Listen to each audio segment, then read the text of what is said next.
कृष्णाला बऱ्याच गोष्टी मिळाल्या नाहीत. त्याच्या जन्मानंतर तो लगेच आईवडिलांपासून वेगळा झाला. नंतर नंद यशोदा भेटले, पण आयुष्यात तेही गेले. राधा गेली, गोकुळ गेलं, मथुरा गेली.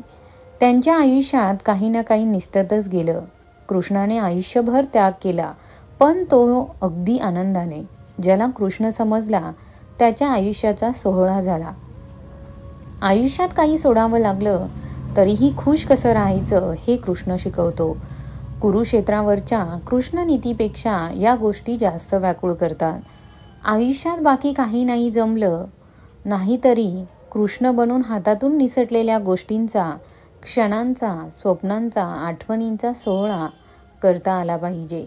पहिल्यांदा निंदा केल्यानंतर मुंडके छाटण्याची शक्ती असून देखील 99 वेळा आणखी निंदा ऐकण्याची क्षमता ज्याच्यात आहे तो कृष्ण आहे.